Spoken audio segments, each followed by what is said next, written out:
senyawa organologam. Senyawa organologam ialah senyawa yang karbonnya terikat langsung ke suatu atom logam, seperti raksa, seng, timbal, magnesium, atau litium, atau ke metaloid tertentu, seperti silikon, arsen, atau selen.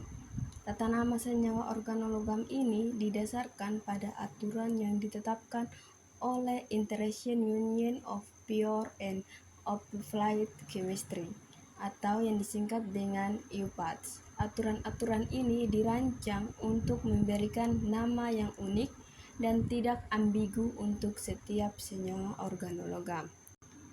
Senyawa organologam biasanya dinamakan sebagai logam diganti, misalnya alkil logam atau alkil halida. Senyawa organomagnesium umumnya disebut sebagai bereaksi Grignard. Contohnya CH3Li, litium metil, dan CH3MgBr, metil magnesium bromida.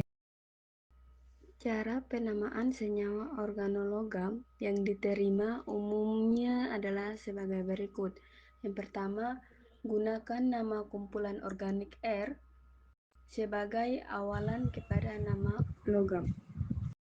Contohnya C2H5Na, etil natrium. 2. Jika terdapat lebih daripada satu kumpulan R, tambahkan awalan seperti di, tri, atau bis, dan tris bagi kumpulan kompleks dan dicantumkan kepada nama di atas. Contohnya C2H5 2 kali Mg, dietil magnesium. 3. Jika kumpulan yang serupa terikat logam sebatin tersebut dinamakan dengan menyebut nama kumpulan tersebut sesuai dengan susunan abjad.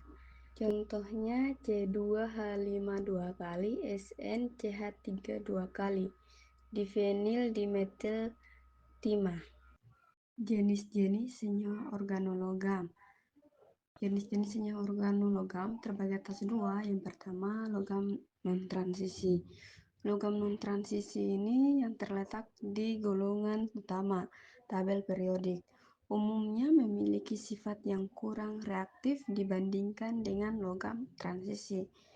Mereka cenderung membentuk ikatan ionik dan memiliki variasi bilangan oksidasi yang terbatas. Contohnya aluminium, timah, dan timbal. 2. Logam transisi. Logam transisi yang terletak di blok di tabel periodik menunjukkan sifat yang lebih beragam. Mereka memiliki beberapa bilangan oksidasi, membentuk senyawa berwarna, dan sering digunakan sebagai katalis. Contohnya logam transisi termasuk besi, tembaga, dan emas. Perbedaan utama antara keduanya terletak pada konfigurasi elektron yang memengaruhi sifat kimia dan fisika mereka.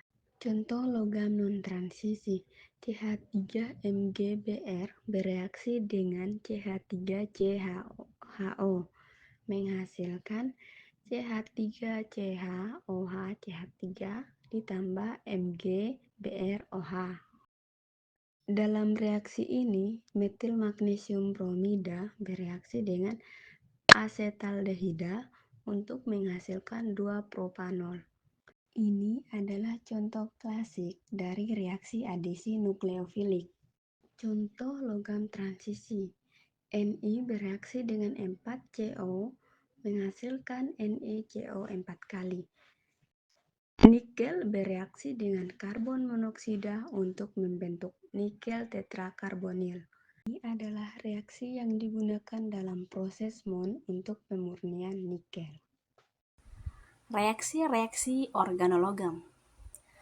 Pada dasarnya, organologam prinsipnya yaitu atom-atom karbon dari gugus organik terikat pada atom logam. Konsep ini mendasari organologam sehingga banyak cara untuk menghasilkan ikatan-ikatan logam pada karbon yang berguna bagi kedua logam transisi dan non-transisi. Beberapa yang lebih penting adalah sebagai berikut. Yang pertama, insertion reaction. Yang kedua, carbonyl insertion. Dan yang ketiga, hydride elimination. Insertion reaction atau reaksi penyisipan merupakan suatu reaksi yang menyisipkan suatu molekul ke dalam suatu senyawa organologam. Molekul yang menyisipkan ke dalam senyawa organologam ini dapat bertindak sebagai 1,1 insertion dan 1,2 insertion. Kedua hal ini merupakan suatu acuan bagaimana molekul ini menyisipkan dirinya di antara logam dan ligam senyawa organologam, yaitu apakah menggunakan suatu atom untuk mengikat logam dan ligan 1,1 insertion atau molekul tersebut mempunyai dua atom yang satu mengikat logam sedangkan atom lain mengikat ligan atau 1,2 insertion. Carbonyl insertion atau reaksi penyisipan karbonil pada dasarnya sama seperti penyisipan biasanya, yaitu 1,1 insertion dan 1,2 insertion. Tetapi yang membedakan di sini adalah senyawa yang masuk di antara logam dan ligam adalah molekul karbonil atau CO. Mekanisme reaksi dari penyisipan karbonil diusulkan ada 3, yaitu penyisipan secara langsung, migrasi karbonil, dan migrasi alkil. Dari ketiga usulan mekanisme reaksi ini dilakukan pengujian melalui eksperimental. Hasilnya, mekanisme penyisipan karbonil yang diterima atau sesuai hasil pengujian adalah migrasi alkil. Jadi, alkil migrasi dan terikat pada karbonil. Tempat yang ditinggal alkil tadi ditempati oleh karbonil dari luar. Hydride elimination atau reaksi elimination hydride ini sering ditemui adalah reaksi beta elimination yang merupakan suatu reaksi transfer atom H pada suatu ligan alkil. Pada ligan posisi beta terhadap logam ke logam. Reaksi ini dapat menyebabkan meningkatnya bilangan oksidasi dan bilangan koordinasi dari logam. Proses transfer atom H pada alkil posisi B ini terjadi apabila posisi logam karbon A, karbon beta, dan hidrida koplanar.